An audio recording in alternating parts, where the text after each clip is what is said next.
ตรัยอันมีพระพุทธเจ้าพระธรรมเจ้าพระสังฆเจ้าขอถวายความเคารพแด่เถรานุเถระพระสังฆาธิการพระสงฆ์องค์เนรจุตนจุองค์ขอเจริญพรกับคณะสัทธาสาธุชนทุกท่านวันนี้กระผมอาตมาภาพพระครูสังวรศิราภิรักษ์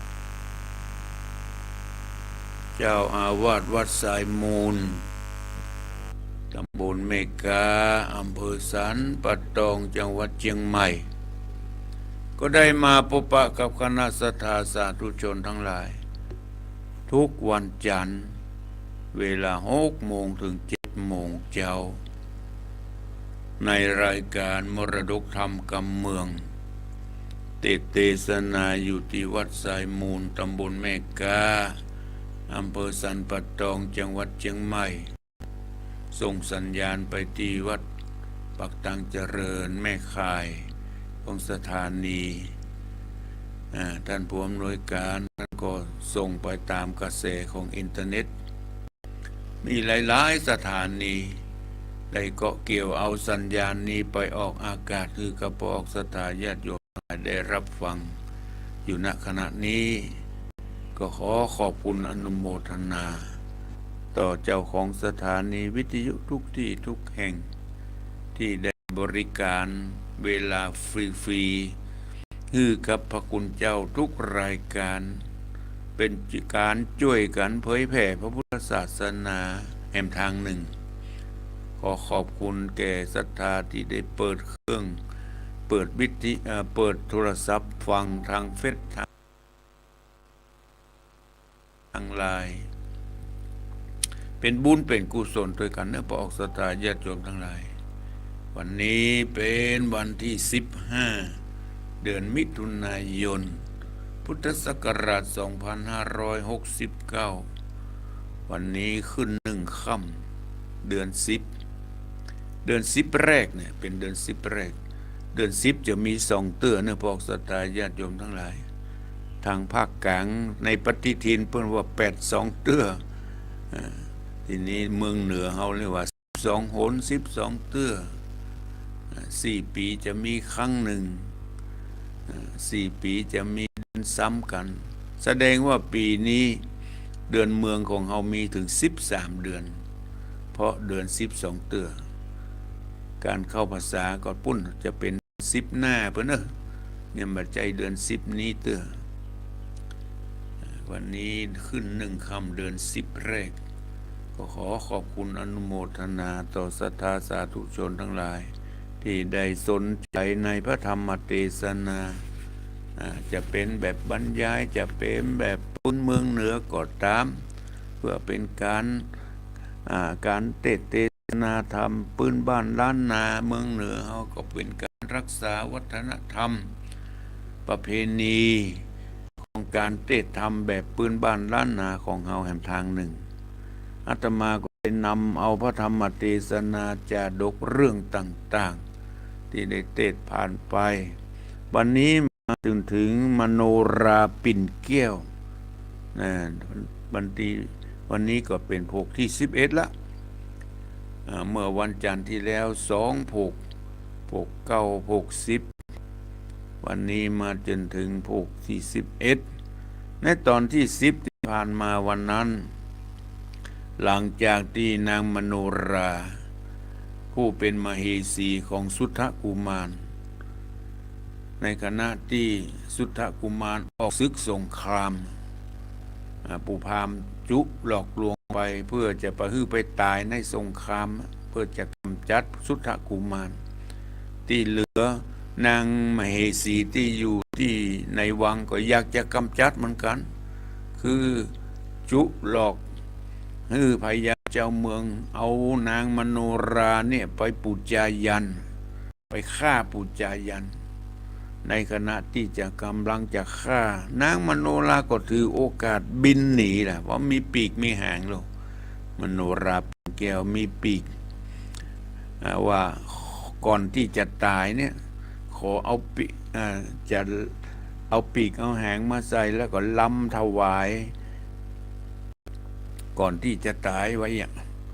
พอได้โอกาสบินหนีนะบินหนีบินไปอิดอ่อนก็ไปลงอยู่กลางป่ากลางดงก็ไปปะใส่พ่อพลฤาษีล่ะพ่อพลฤาษีเพิ่นก็ปันปอนได้พักได้อุปถากหับใจพ่อพลฤาษีพ่อพลฤาษีเพิ่นก็ฮือของดีวิเศษก่อนที่จะปิด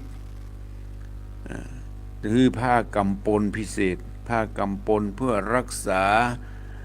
ฮือได้อยู่ร่มเย็นเป็นสุขนี่นะผ้ากำปลนั้นก็คือศีลฮือธรรมฮือศีล5 ธรรม 5ประการฮือแก่นางเพื่อจะศีลธรรมเหล่านี้จะได้ปกป้องคุ้มครองรักษานางฮือนางไปถึงบ้านเมืองอย่างอยู่ปลอดภัยเนอะพ่อพลฤาษีเพิ่นก็บอกเตือนแก่นางอย่าได้ขาดศีลอย่าได้ขาดธรรมถ้าขาดศีลขาดธรรมแล้วเจ้าจะได้เดือดร้อนบุ่นวายจะไปปะสิ่งร้ายๆต่างๆนานา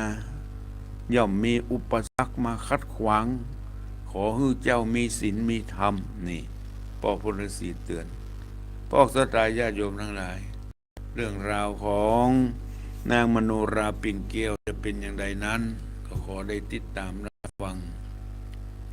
โดยเฉพาะในวันนี้ขอขอบคุณแม่พันนีตาที่ได้ปุจจากันเทศตลอดถึงชำระค่าน้ำค่าไฟการออกอากาศไวหรอกโยมแม่พันนีตาคำก็อยู่หน้าพระเจ้าตนหลวงนี่มาใกล้ๆกันนี้เองก็ขอถวายจตุปัจจัยเพื่อเป็นค่าเป็นปุจจากันเทศนี่นะปุจจากันเทศและชำระค่าน้ำค่าไฟเพื่อเป็นบุญเป็นกุศลอุทิศส่วนบุญส่วนกุศลไว้ภายหน้าก็ขอบุญอนุโมทนาแม่พันนีตาคำก็ขอให้ได้มีสุขภาพแข็งแรงเจ็บไข้ได้ป่วยก็ขอให้ได้อยู่ดีมีสุขนะก็ขอการเจ็บไข้ได้ป่วยอยู่ให้ได้ปันหอมปันหายโดยบุญกุศลที่ได้กระทำผ่านมาก็ตามที่จะทำในคณะนี้ก็ตามก็ขอได้ปกปักรักษาคุ้มครองรักษาให้ได้อยู่เย็นเป็นสุขลำดับต่อไปก็ขอได้ตั้งอกตั้งใจสดับรับฟังมโนราตอนที่11เป็นลำดับต่อไปนะโมตัสสะภะคะวะโตอะระหะโตสัมมาสัมพุทธัสสะ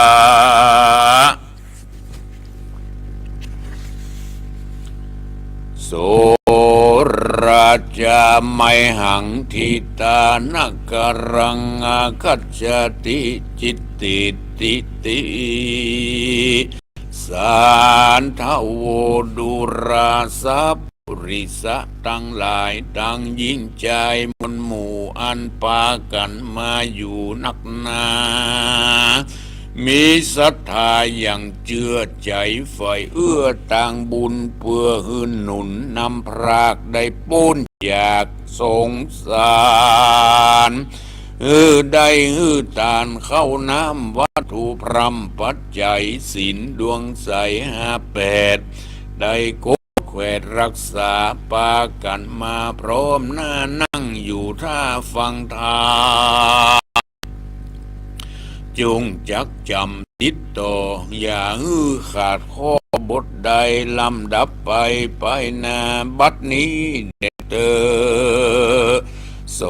ราจาอันว่าพญาอุตุมปราชาป่อนางน้อยนาถมโนราหูว่าลูกธิดามารอดเวียงแก้วยอดปุรีก็มีใจยินดีจมจืนปีติตื่นเจยบานมีราชองค์การอามาตย์เสนาเตรียมใจได้เร็วไวริบหาว ไปบอกกล่าวขี่ยาฮือราชธิดายังผ่อนอยู่นอกบ่อนวิจัยเหตุนางไปตัวยกว่าอยู่กับเจ้าลูกล่ามนุษย์สากันจากมารวมอยู่กับหมุนหมู่กินนรีกาละกินนีตัวถอยจริงจักจ่องห้อยตัวกันแล้วไขปันโอกาสบอกแก่อามาตย์ต่างตาตั้งโยธามวลหมู่ได้พำรู้ยาวไปว่าเร็วไวอย่าจ้าหาสลาจังแปงอันมีแรงหนุ่มเทาพับตัวเต้าอาณารีบมาไว้วาดเปื้อแปงภาษาทหอดจา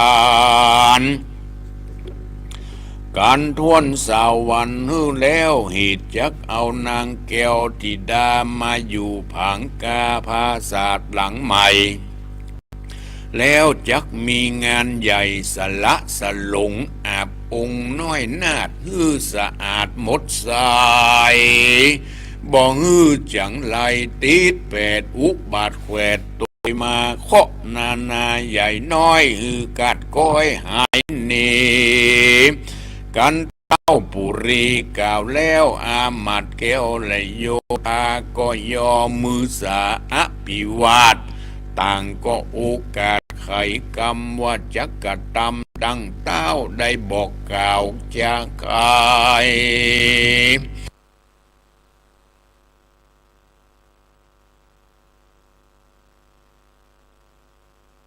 จากเร็วไวก็สร้างยึงนอนเอาบุญนาอันอาสาไปรบไปภาพกับศึกหยาบจังไรหน่อห่อใจน้อยนาดป่าอามาตย์โยธาตั้งศีนานุ่มเท่าดันป่าเศร้าดงพายรอดคำที่ไหนก็ยังหันแจ้งแล้วก็ดันดงปันเตียวผายพันจัดใจดังกล่าวไว้โหนลางอาทะยังไปแจ้งพระจริงแสงเตสนาวาภิกขเวดุราภิกขุทั้งหลายตูนเป็นสายอริยเจ้าทุกคำเจ้าปั้มเป่งธรรมอันวันหนอห่อคำน้อยนาดกันปาอามาตย์เตรียมตนยกริปนมากออกไปจากเวียงใจเพื่อจะไปภาพสู้กับมวลหมู่สัทธารูอันมาจูต่อตาอยู่เขตป่าแดนเมืองกันหนอบุญเรืองที่ไว้ไปรอดใกล้ก็ไปรอดใกล้เปรียสัจจันมีลำเลิศก็ป้อยเกิดมีมาจุมอยู่ทาซึกหยาบก็หันอนุภาพมักเต้าแห่งนอดเจ้าพระราคือหันเป็นโยธามวลหมู่เรียงรายอยู่เป็นแสนเต็มตัวแดนป่าไม้หันเทพปไทยอินตายมราชาตูนองค์อาจยังยักหาวหาดปุ่มลามมากันเต็มดงรามเป็นตาถือดาบกะยอซองเนี่ยโหร้องเนืองนันเขาก็ปากันไว้วันมีใจสั่นยินกัวท่านหนังหัวเหยือกยาวไปตัวดาวกายยาจุมโยธาศึกกาบอกอาจต่อตาผัดโจรเขาถอยโหนไปก้านต่างพายย่านกลัวตายสั่นละสายจุผู้หนีปอกอยู่เมืองตนส่วนนอตัสปนน้อยนาป่าอามาตย์โยธาริบไกกาไต่เต้าดันป่าเศร้าดงตาน15 วันอ่านได้ก็มารอดไข่ปุรีนอมุนีบทจารีบเฉพาะหน้าไปสู่ในที่อยู่หอใจริบเร็วไวขับไวตนเต้าไทยปิตาแล้วไข่จา เล่าเก้าบอกแก่โปดเจ้าตามมีวัดจุมโบภัยรีมนหมู่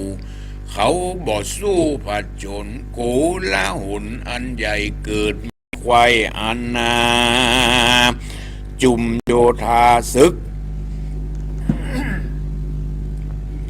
จุมโยธาศึกกาก็ปาจางมาหนีไปหนอหัวใจยอดซอยจากก่าวถอยไขปา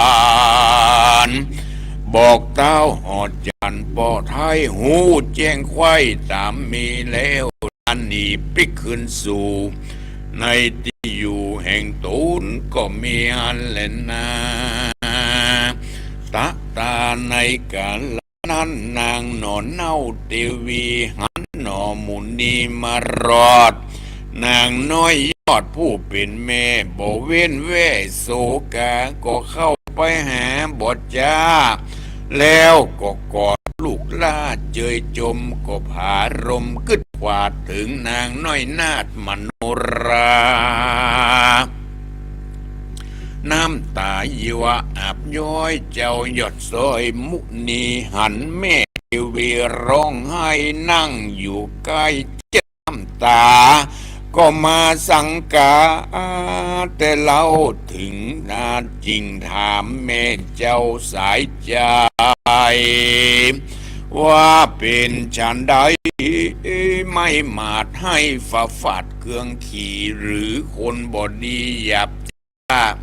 จะแจ้งด่าแม่เจ้าได้โศกเศร้ามองผ่านหรือหมู่คนผ่านนกเท้า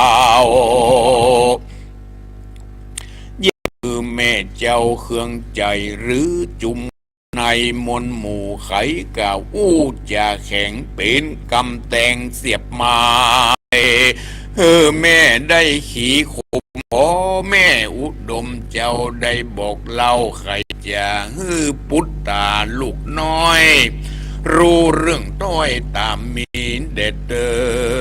อเมื่อนั้นนางเทวีน้อยนาดจักโอกาสสู่ไข่ปันหัวอุกตันไหลหลากนางกึดยากนานามดังมีสังกรรมอย่างดังมีสังมาคำติดข้างหรือดูก้างคำคอนางสบแม่ไทยโอ้บ่ได้เหลือใจก็จะไขบอกเล่าตั้งแต่เก้าสุดปลายหนอมุนีนายบุญภายลูกน้อยหูเรื่องถ้อยจุประการว่าดุราสุทธกุมารเฮ้ยลูกแม่นับตั้งแต่ลูกลาไปพาตึกกาแดนกายก็มีโพยภัยอันใหญ่มาตุกใส่เขขาเอามโนราไปสู่ในที่อยู่ปูจยันนางจอมขวัญยอดซอยได้หูเรื่องถ้อยมองผ่านบอกกินอาหารข้าวน้ำตุกศกกำเกือขี่น้ำตามมีคำเจ้าถามหาเจ้าบุญนาบัดนี้นางนาดบ่อยู่ผาศาสตร์หอจันบินผายผันไว้ว่องออกจากป่องเบงจรไปจากนครบ่จ้าบ่งูไปกว่าแดนใดกันนางไข่เก่าแล้วเจ้าหนอกแก้วตะรงยานก็ปีนดังปานฟ้าผ่าเข้าดีกว่าหัวใจก็สลุไปต้มเต้าดินดะดาวไปมาติผังกาภาศาสตร์นางน้อยนาฏเทวีหันหนอมุนีลมเต้าก็เอื้นเปล่าใครจะว่าเว้ยเว้ยราลาวอย่าจ้าเจ้าหนอล่าอุดมได้เป็นลมจักตั้งสูจุงฟังมาไวจุมคนในนุ่มเท่าเมื่อได้ยินแม่เจ้าไข่ปันเขาก็ปากันมาสู่ในที่อยู่ผังกาต่างคนก็เอายามาตาตามตัว เอาน้ำมาหดหลัวเอาน้ำมาหดหัวลูบหน้าบ่เนินบ่ย่าก็ปิกฟื้นลุกนั่งขึ้นเหมือนตาเจ้าบุญหนาหนอเน่าก็ถามแม่เจ้าเตวีว่านางได้หนีไปแน่ไปอยู่กว่าไหนจานางบุญหนาแม่เจ้าก็ตอบเล่ากำไปว่านางไปที่ไหนก็บ่งูจักมีชีวิตอยู่หรือว่าตายถามคนยิงใจใหญ่น้อยก็บ่งูถ้อยฉันได้เหตุสรีนงไว้หนอไทยหากบินไปดังนกดังกาตะตาในกาลนั้นเล่าเจ้าหนอนเน่าสุดกุมารตุกมองผ่านเอาไม่เหตุเมียหนีไปจากลาเวียงใจแม้นลูกไปหน้าเสาะสดล่าหานนางในดงขวางไม่ตามเมืองน้อยใหญ่ราชธานีบ่หันนารีนางนาดลูกก็บ่อาจพลิกขึ้นมาหาสองพ่อแม่จะตายเตียงแต่เป็นผีนางวีแม่เจ้าฟังหนอนเน่าไข่ปันดูตุกโศกวันต่ำก้อยก็ตอบถ้อยกำไปว่าดูราสายใจลูกลาอย่าโศกกล้ามองขี่ย้อนเมียหนีกระพากอย่ากึดยากอันใดอย่ามองใจโศกไม่อันแม่ยิงโลกใต้จัดนึกเชื่อมีเปลอะเปิดเตือเหลือลายจุงมีใจภายจินจ้อยอย่าต่ำก้อยมองเงาอันว่าเมืองเรานี้เล่ามีแม่ยิงหนุ่มเน่าเป็นสาวอายุราว15พงใหญ่กาดูงามมีลามเหลือแหลนับเป็นสังขยาแม่จักหาไว้ให้ลูกได้เจยโจมนางสนมอ่านมึนฮือจมจืนคืนวันหยัดใจหวันฝ่ายห้อยแม่นาแต่นางอ่อนอ้อยมันรานางบุญนาแม่เจ้าจ๋าลมเล่าเอาใจฮือหนอหอใจลูกน้อยใจชื่นจ้อยยินดีกับนารีมวลหมู่อันมีอยู่ในเวียงใจได้ตัดใจเสียงขาดอย่างน้อยนาดมโนราอ่านปีนเชื่อปักษาถอยจ้าอยู่ในคงเขตลาคิรีนั่นแหละนาเมื่อนั้นหนอมุนีหนุ่มเนาฟังแม่เจ้าจากไขก็จากำไปตอบถอยมีบ่อน้อยหลายประการว่าสลีบัวบานเหยแม่ไทยอันว่าแม่ยิงน้อยใหญ่เมืองเรางามบ่เบาแต่แล้วบ่ว่าหนุ่มบ่ว่าเท่าเร็วรามลังพ่องงามลังแก้วบ่กาดแก้วกาลีพ่องก็งามดีบ่น้อยมักกล่าวถ้อยติสินนินทายังวงศาเจ้าหมู่ยามนั่งอยู่สุมกันพ่องผิวพรรณงามอาจใจห้าวหาดปลาพ่องโศกาปายนอกใจสอกกอกขุมในพ่องมีใจไว้วันบ่ตั้งมั่นหูเบามักมัวเมาจื่นสู้หนีตัวจู้เมาลมหัวใจขมหลายหลากพ่องหนีจากปิตาละมารดาแม่เจ้าบอกกึดเล่าถึงคุณพ่อคุณแม่การตั้งบุญหลีกเว้นเล่นเข้าสู่เส้นต่างดามมักกะทำกรรมหยาบจ้าคือว่าบาปก้านาพ่องนำนาขี้คาน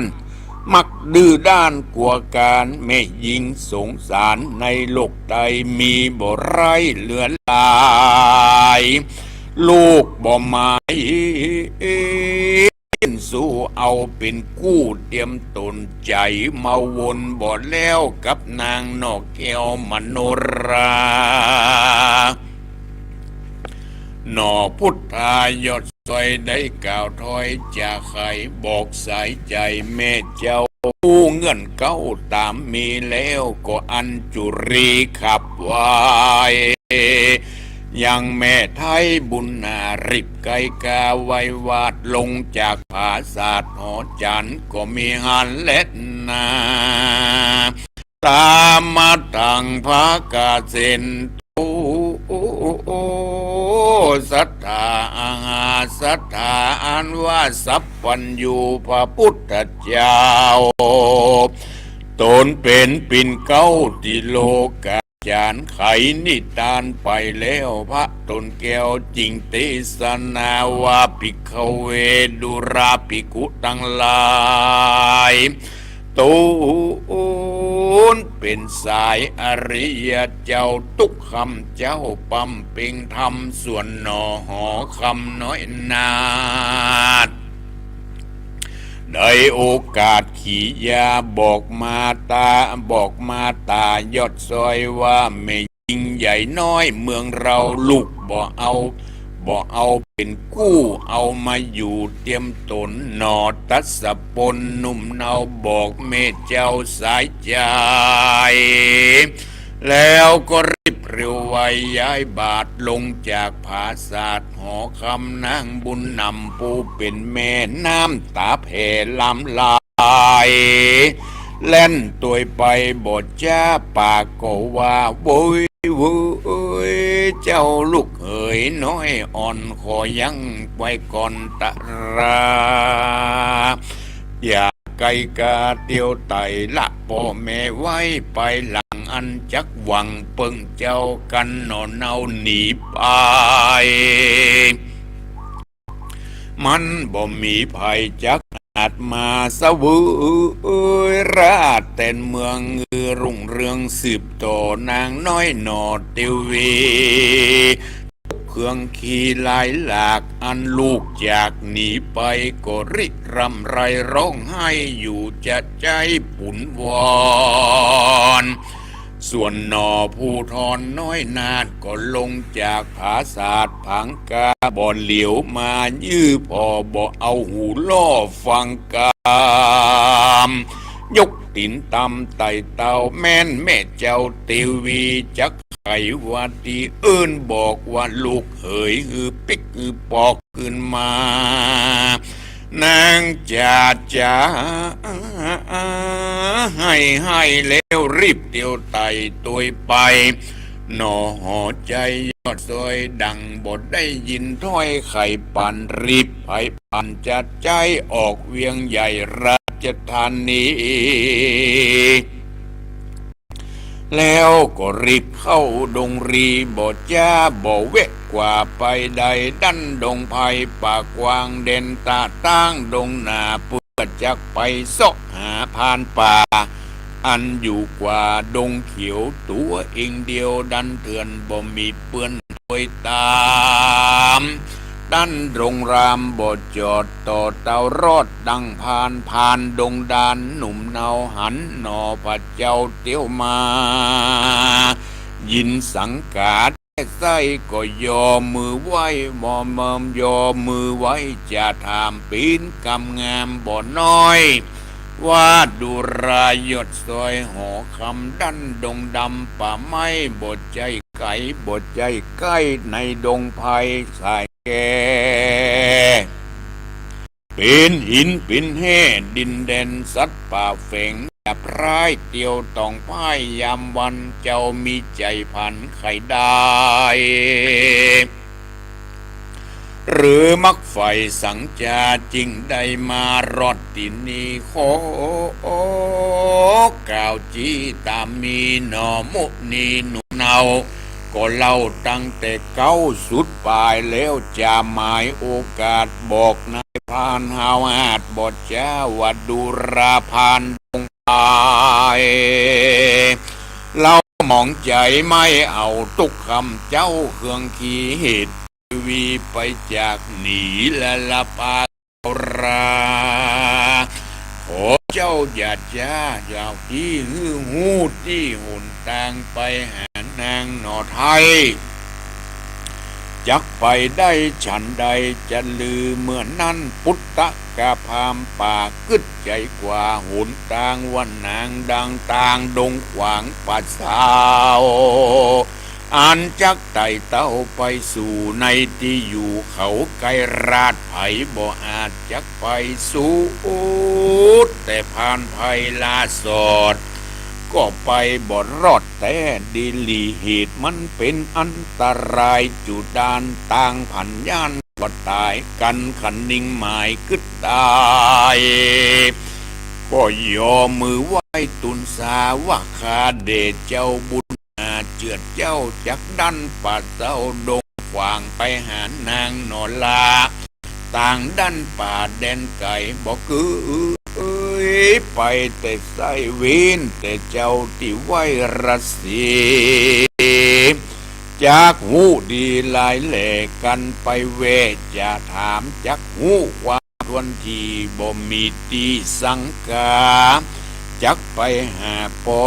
สีเจ้าจุ้งไต่เต้าเตียวไปเขียวกันข้ามหิวกวางใหญ่ก็จักไปปะใส่ปอพระสีตู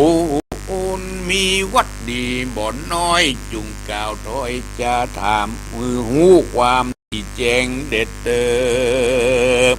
เมื่อนั้นมหาสัจเจ้าสุทธกุมารฟังนายพรานดงดานกล่าวถอยใจชื่นจ้อยยินดีก็ไขว่าเราก็ขอพรามดงรีหนุ่มเนาได้ส่งเจ้าไปสู่ในที่อยู่ของตันพลสีผ่านดงรีบทจ้าก็ออกก่อนนะนำทางปานหนอหอขวางไต่เต้าดันป่าเศร้าดอยสูงดังจักกุงเมฆฟ้าเจ้าหนอลาดตัวยไปเหลียวพอหอใจที่อยู่ใกล้สุดกู้สายตาหันผังกาภาษาดใสววัดยังคานหันปราสาทสูงใหญ่หันนางหันตังไตมักกาหันธาราน้ำแม่ไหลแต่ดงตันมารวมกันใหญ่กว้างดูอัดทางสุดตาหนอพุทธายศซอยกึดข้าคอยในใจว่าปี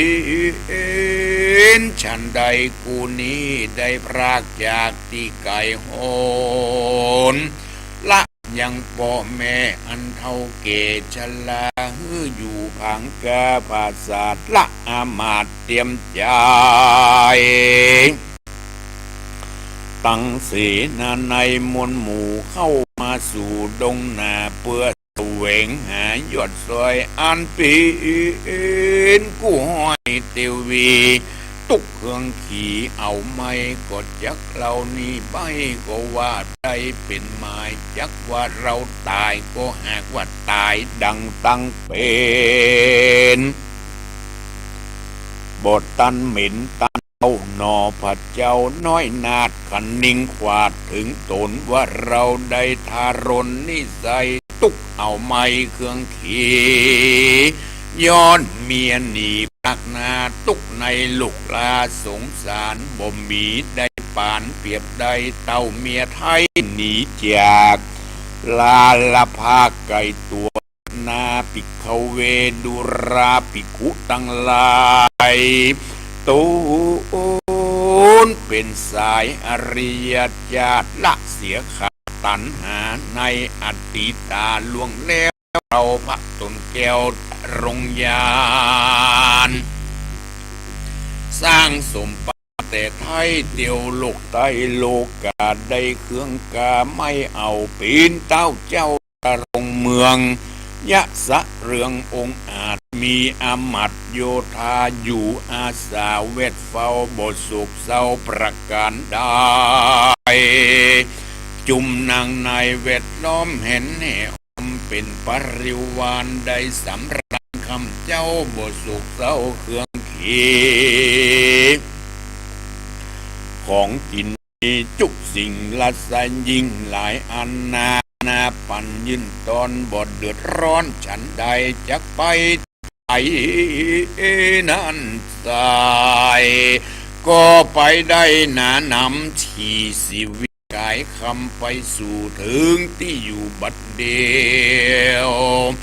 ตัณหาเหลียวก้องเกาะกลุ่มน้องหัวใจคืนหลงไหลตำตาย้อนกามคุณห้านั่นเล่าหากเป็นเก้าป่าไปได้เครื่องจักรบ่น้อยตุกย่องห้อยก็ตัวมาตัดสมาเหตุนั้นคนน้อยใหญ่ยิ่งใจมีหลวงหลายมวลหมู่อันค้างอยู่ในโลกาการผ่าธนาใครรอดเบียงแก้วยอดเนรบานปนสงสารโลกลาก็อย่าฮือกามมาคุณหานั่นเล่ามาเป็นเจ้ากุมใจจักจ่องไปตั้งบาปอันกล้าหยาบจุกประการเหตุนั้นมันฮือตานอย่าขาดอย่าได้ประมาทตั้งศีลตั้งธรรมปาการวินต่างดำเอาไม่จักปาใดสุขีสดสดีคำเจ้าบ่โศกเศร้าประการใดกันกาไกระภาคตายเสียจากเมืองโคน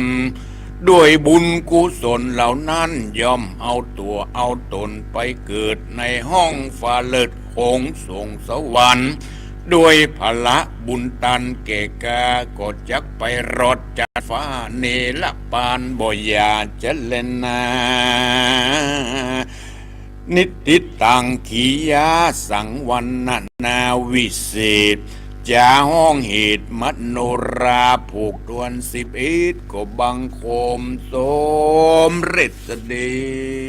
ชพระธรรมเทศนาจารุก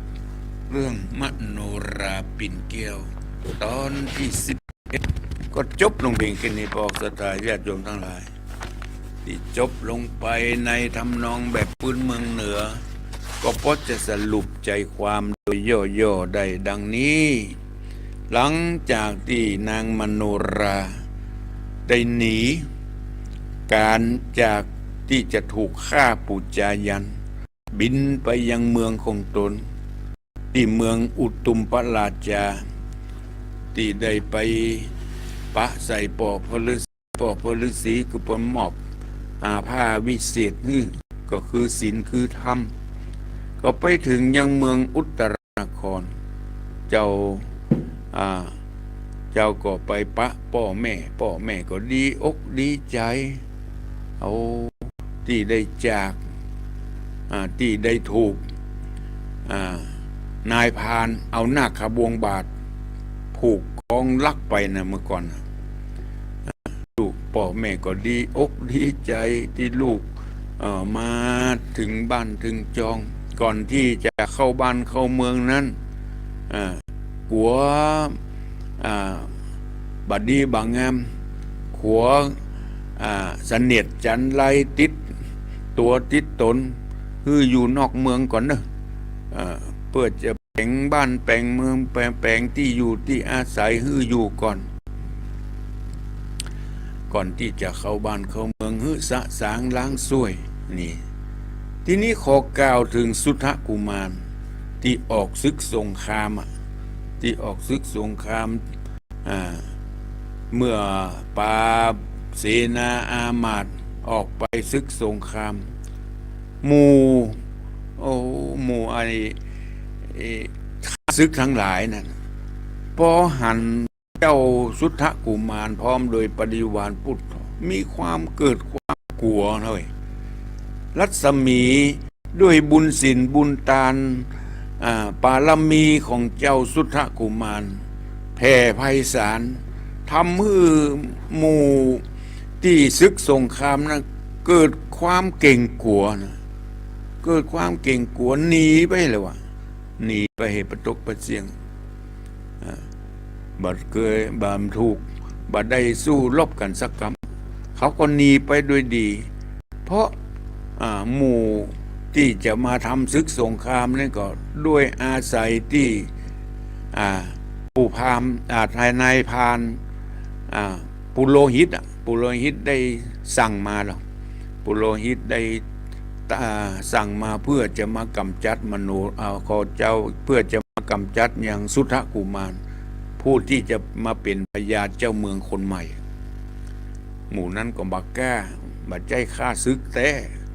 เป็นคนที่ถูกปุโรหิตเนี่ยเกณฑ์มาต่างหาก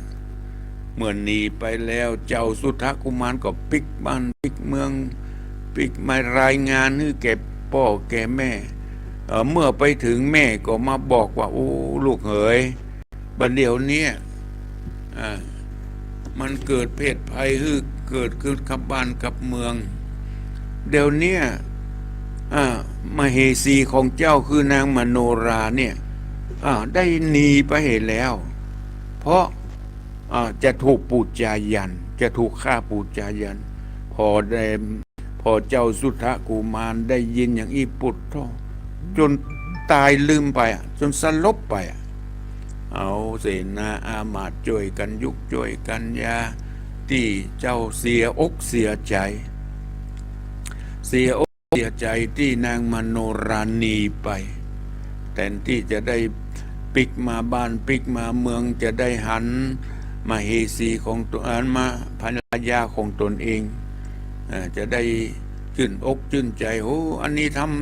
ำคู่ครองได้หายไปหนีไปเสียอกเสียใจจนสลบไปตื่นจื่นขึ้นมาก็ได้ไต่ถามความเป็นไปเป็นมาแม่ก็เล่าให้ฟังเป็นอย่างนั้นอย่างนี้แม่ก็ปลอบจิตปลอบใจปลอบจิตปลอบใจว่าบ่เป็นอย่างนางมโนราณีไปแล้วก็มันแล้วไปมีนางนัดสนมมีสาวสวยสดงดงามในบ้านในเมืองเฮาก่อนนักบอกคือเกมโนราบาเมื่อเกสุทธกุมารสุทธกุมารก็บอกว่าไม่ยิงคนเฮาเนี่ยมันบ่เหมือนกันนางโนราเป็นคนมีศีลมีธรรมเป็นคนมีเมตตาอบอ้อมอารีไม่ยิงในบ้านในเมืองเฮาบางคนหน้าตาสวยสดงดงามแต่ขาดศีลขาดธรรมบางคนหน้าตางดงามเล่าหน้าจาขวัญเป็นคนขาดเมตตาเป็นคนบ่มีเจ็ดใจเหี้ยมโหดทารุณหน้าตาตั้งนอกงดงามแต่ในจิตในใจบ่งดบ่งามบ่เหมือนนางมโนรานางมโนราเป็นคนมีเมตตาอบอ้อมอารีมีความฮักที่จริงใจโอ้นางเจ้าสุทธกุมารมีความปรารถนาอยากจะอยู่กับนางมโนราโอ้ทำมาเป็นอย่างอี้ก็เลยขอลาแม่เพื่อไปติดตามหาเจ้ามโนราที่หนีไปกึดใจได้ว่าผู้ที่จะหูตางได้นั่นก็คือนายพรานที่เอานางมโนรามาถวายนั่นน่ะจะหูดีเมื่อได้คิดได้อย่างนี้แล้วเจ้าก็ออกจากปราสาทราชวังไปคนเดียวไปหาเจ้านายพรานไต่ถามนายพรานก็บอกว่าโอ้หนทางจะไปมันก็ยากนักแก่นเนอะจะไปหา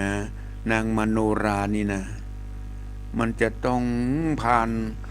อุปสรรคอันตรายหลายอย่างที่จะไปเสาะหานางมโนรากว่าจะจะพบจะเป็นอย่างใดนั้นพอออกสตาญาติโยมทั้งหลายพระธรรมเทศนามโนราตอนที่11ก็จบลงเพียงแค่นี้เอาก่อยติดตามรับฟังพระธรรมเทศนาจาดกเรื่องมโนราเป็นแก้วตอนต่อไป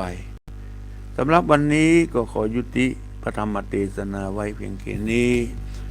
ที่เหลือนี้ใครที่จะโทรมามาจะแจ้งผลการรับฟัง081 289 992 0812898992ขอขอบคุณเนอะแม่พันนีตาคำที่ได้เป็นเจ้าภาพกันเทศกันธรรมในวันนี้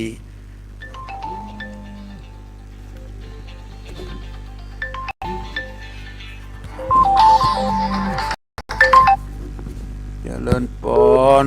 อย่าไปแสบเจ้าท่านพระครูโอ้แม่หลวงสายบุญวันนี้มีเสียงบื้อเลยนะเจ้าวันนี้นิดบอกใครรับรื่นเท่าไรนะครับเปิดออกกันนานๆออกนอกได้กะกว่าจ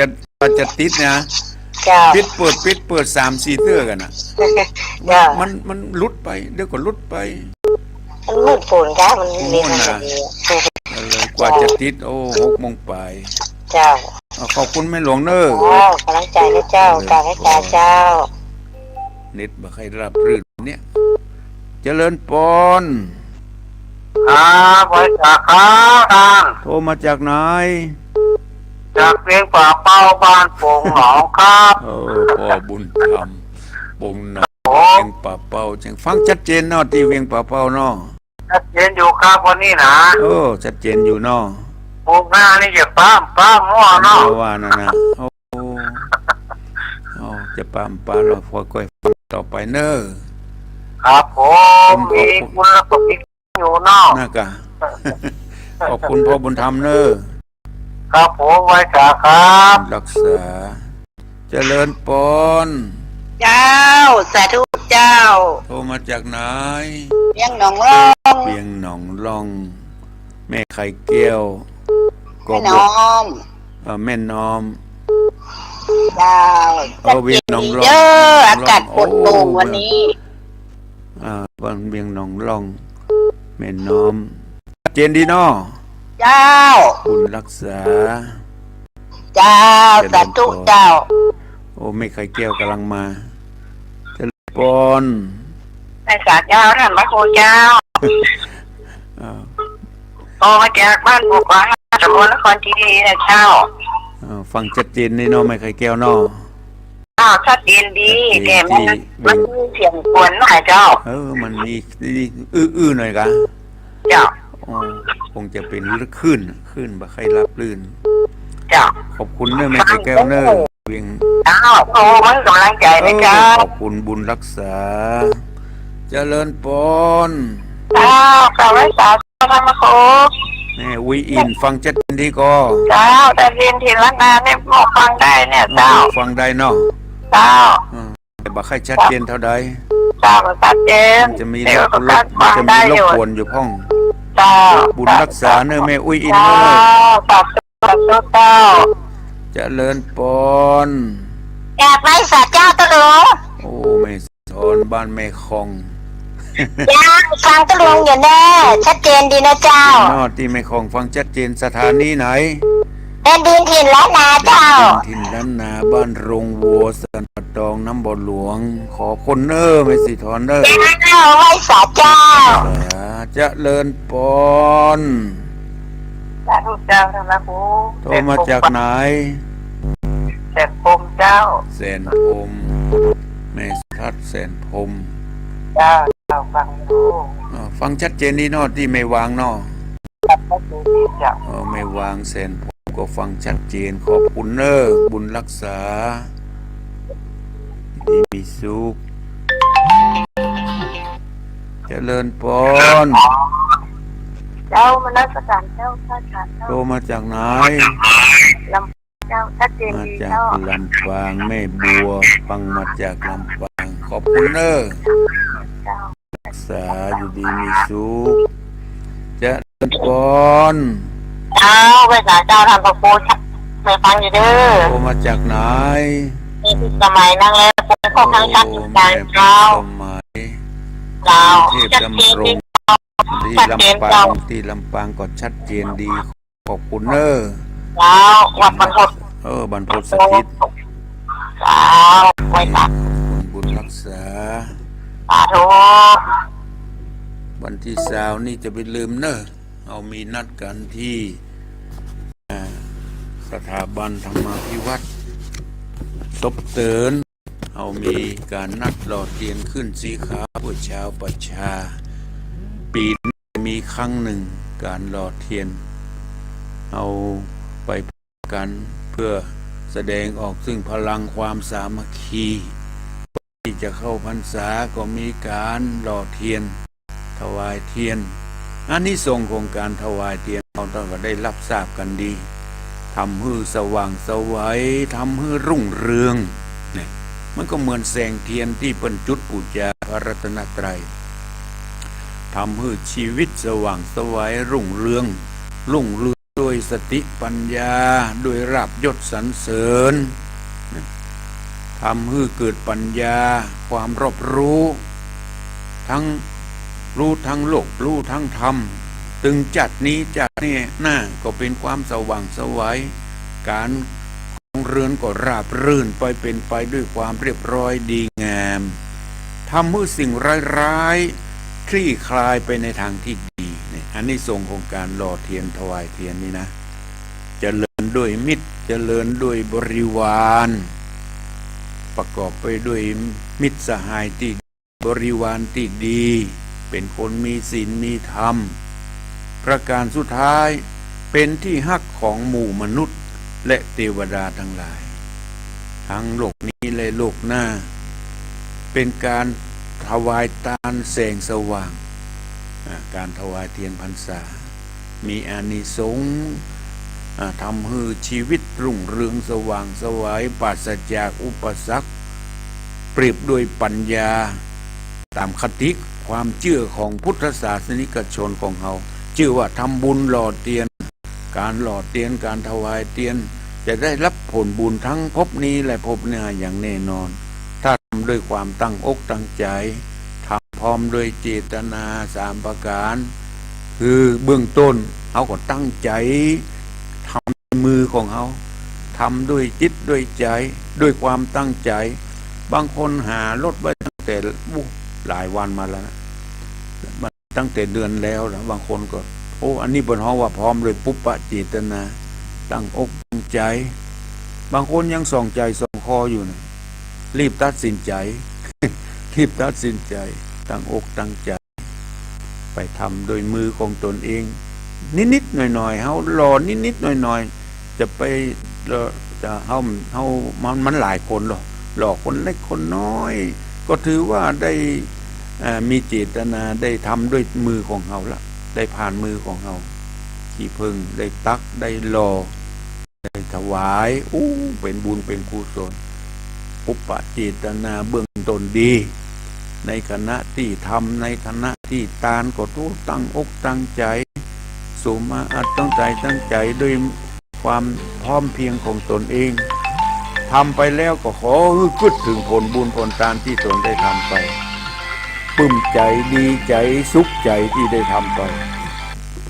เจริญพรนมัสการครับผมแฟนพันธุ์แท้มาจากแม่ริมจากข้างวัดแม่ริมนี่ครับตั้งอกตั้งใจฟังเนาะฟังท่านม่วนกันเลยครับได้ครับตีเหมือนกันครับเสียงก็ขนาดเลยครับฟังไปเรื่อยๆเนอะผมฟังตลอดนะครับดีละฟังธรรมะนี่ได้เป็นพุทธศาสนิกชนที่ดีครับผมเป็นอุบาสกครับเป็นอุบาสกที่ดีที่ได้ฟังธรรมคำสอนของพระสัมมาสัมพุทธเจ้าเพื่อจะได้น้อมนำไปประพฤติปฏิบัติคือการเดินเป็นไปด้วยความราบรื่นดีงามเป็นบุญเป็นกุศลบุญรักษาอยู่ดีมีสุขอาตมาได้ใจเวลามาพอสมควรวันนี้ก็นำรายการมรดกธรรมกำเมืองปิกไปก่อนก็ปิกมาพบปะกันในโอกาสหน้าสำหรับวันนี้ขออำนวยอวยพรให้กับปอกสถาญาติโยมท่านที่ได้เปิดเครื่องรับฟังและสถานีวิทยุต่างที่ได้รับสัญญาณนี้ไปออกอากาศก็ขอได้อยู่ร่มเย็นเป็นสุขในพระบวรพุทธศาสนาก็ขอทุกท่านจงมีอายุวันนะสุขภละมีโชคมีลาภคิดปรารถนาสิ่งใดๆอันเป็นไปในทางชอบธรรมก็ขอสมดังกรรมกรรมปรารถนาเหมือนกันจุกคนอายุวันโนสุขา